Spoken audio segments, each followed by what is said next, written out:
Now, I'm one of these people who loves Faith Goldy. I think that it would be great if she won in Toronto, but honestly, even if she did get all of the coverage that all of the other candidates are getting, I don't think she would have much of a shot at winning because, Doug Ford went against John Tory to become the mayor of Toronto, and he lost against John Tory, right? And that is somebody who is even, who is obviously less right, or she's not far right like Faith Goldy. So, if somebody like him can't win in Toronto, I doubt somebody like Faith Goldy has a shot. And you look at the larger scale in Ontario as a whole, they still have a majority white population, right? So it's still as of 2016 census, I think it was 67%, but now it's closer to 2019, so it's probably going to be closer to 64, 63%. But he was only able to win because there's still a majority of white people in Ontario. And I'm sorry, guys, but yes, there are some minority people and women and stuff that like conservatism and like true conservatism, because John Tory is apparently a conservative, if you can believe it.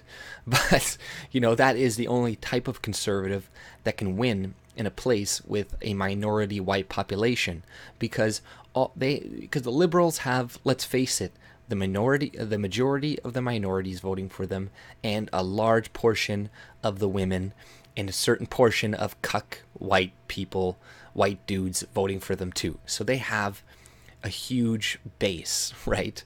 And it's going to be really hard to win in a place like that. In my opinion, a place like Toronto is kind of lost at this point. Like, I don't know, maybe in the future something will change. I'm not sure, but at this point in time, it's going to be really tough for anybody who is not a far left socialist or like pretty far left to win in a place like Toronto. Look at all the candidates right now. Like I said, John Tory is supposed to be a conservative. He sounds pretty fucking liberal to me, pretty far left to me. And all of the other candidates that are on the ballot are further left than him, other than like Faith Goldy, right? And the reason that they are censoring her, I think, is not necessarily because he fears that she is gonna win. Maybe they fear more that she's gonna steal some votes away from him and then allow Keysmat or one of his competitors to win or something like that. But generally, they want to censor this message because they don't want the rest of Canada to hear it. They don't want this message being they don't want her getting more attention and getting bigger and bigger, because that is what it's going to do. They don't really fear necessarily that she is going to overtake Toronto, but they don't want her to get more popular. They don't want her, more people in Canada to know what she's saying, what she's talking about. So that is, I think, why you see more of this censorship. But like I said, a place like Toronto is pretty much lost. Doug Ford lost against John Tory. He only won Ontario because they still have a majority white population, right? So, and this is not saying anything negative about minorities or women, but we gotta face it. The majority of white people or white men are the ones who support things like libertarianism. The majority of the people who prescribe to that party are white, and this is what we want. This is what we know will be good for our country. So it's not saying anything bad about anybody else, but we are importing people from cultures that are more collectivist, that are more socialistic, and they are going to want to live in a world like that. Yes, some people are coming here that want the capitalism, that want the entrepreneurship and all this stuff. But over time, as we see with voting patterns, it tells a different story. Because if that was truly the case, then they would not consistently vote left. And maybe if there wasn't so much of this propaganda going around convincing minorities and women that the right hates them and wants to oppress them, and there wasn't all of this propaganda going around, maybe there would be more of a chance for them actually voting right. But regardless of what is creating this is how it is.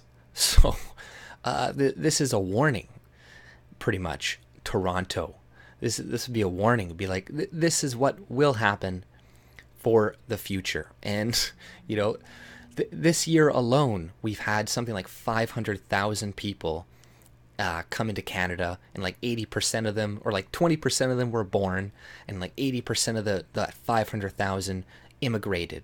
Like 1 in 5 Canadians, it's probably going to be like 1 in 4 soon, is not born in Canada. And we got to understand that people who come from different countries, they're not going to just forget their culture. They're not just going to lose all ties to their country and be like, I'm fully Canadian now, I'm going to go and fight and die for this country. No, that's not generally how it goes. People, they'll come here, they'll benefit from the culture, from our capitalism, and when it goes to shit, they can always go back home, and go back and live in their country. And this is not the case with all minority people, all immigrants. I'm not saying that. There are plenty of people that we can work with to get the type of society that we want. There are plenty of people, Brazilian, Black, Asian, that we can align with to get the type of Canada that we want again. But we got to understand that even though some will work with us, the way things are right now, we have to remain a majority white country. Otherwise, we're going to be a socialist fucking country. Because look at Toronto. Like, Ontario, because of Toronto, is in massive amounts of debt.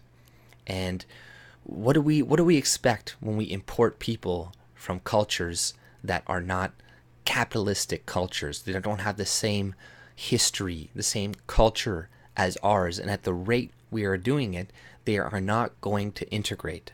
They're going to live in their own communities.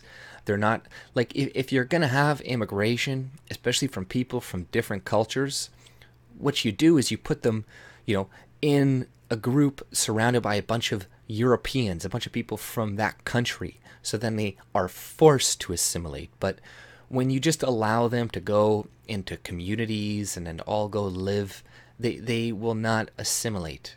So and the leftists, they don't want them to assimilate, because the more that they are not assimilated, the more power that they have, the more that they can play this identity politics, this group think against each other, the more they can just pit us against one another, and the more that they can keep this resentment and hatred going of the culture that these people are coming into. To hate capitalism, to hate everything about it, to say our whole history is racist and all this shit. Yeah, they want people to think that, because that just gives them more power, and that's all it's really about. But I hope I'm proven wrong, and I hope Faith Goldy comes out on top. But with the media completely censoring her, with all of the propaganda demonizing conservatives, calling them racist and sexist and all this shit, and the fact that minorities do seem to vote more left, all of these things together, it does not look good. And it's just going to get worse year over year. And in 10 years' time, somebody like Doug Ford will not be able to win to Ontario ever again. Right, and this is how it's moving. Like somebody like Donald Trump, if the immigration isn't changed in the next few years, maybe even less, then somebody like him is going to be very hard to ever be elected ever again. And this is just a reality that people need to understand. And, we can't just bank on the fact that, like, okay, well, maybe we can convince them all. Maybe we'll just keep this immigration going, and maybe one day we'll just convince all these people to vote left. Maybe we will.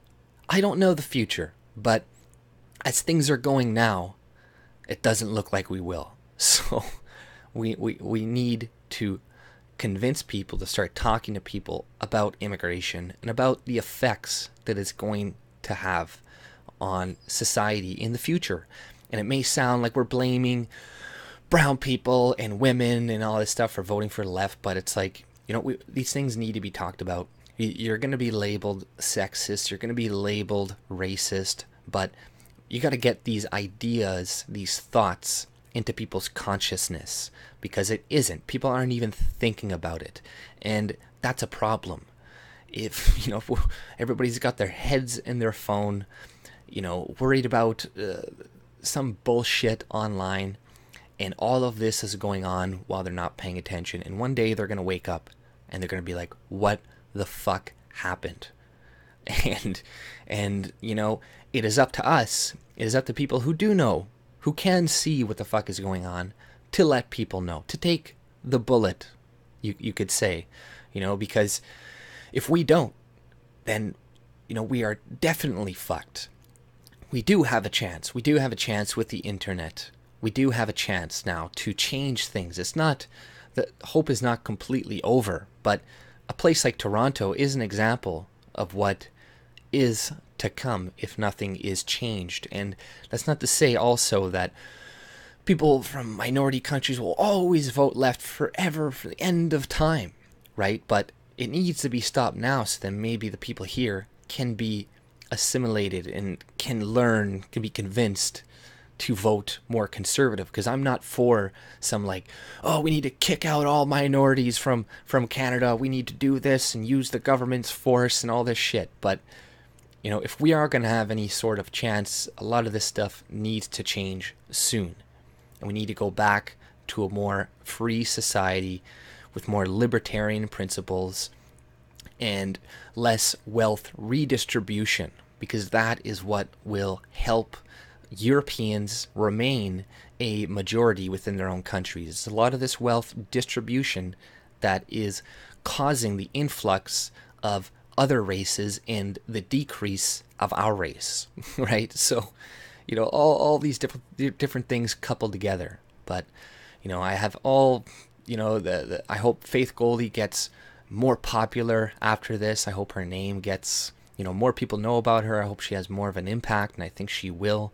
But I don't think she has much of a chance to win in Toronto, sadly. I don't want to be the bearer of bad news, and I hope I am completely wrong. I hope when the elections come around, people can come to me later and be like, you're an idiot, you called this wrong, you're a dumbass. I hope that is the case, but we'll see. But nonetheless, if you like my content, subscribe and have a good day. See ya.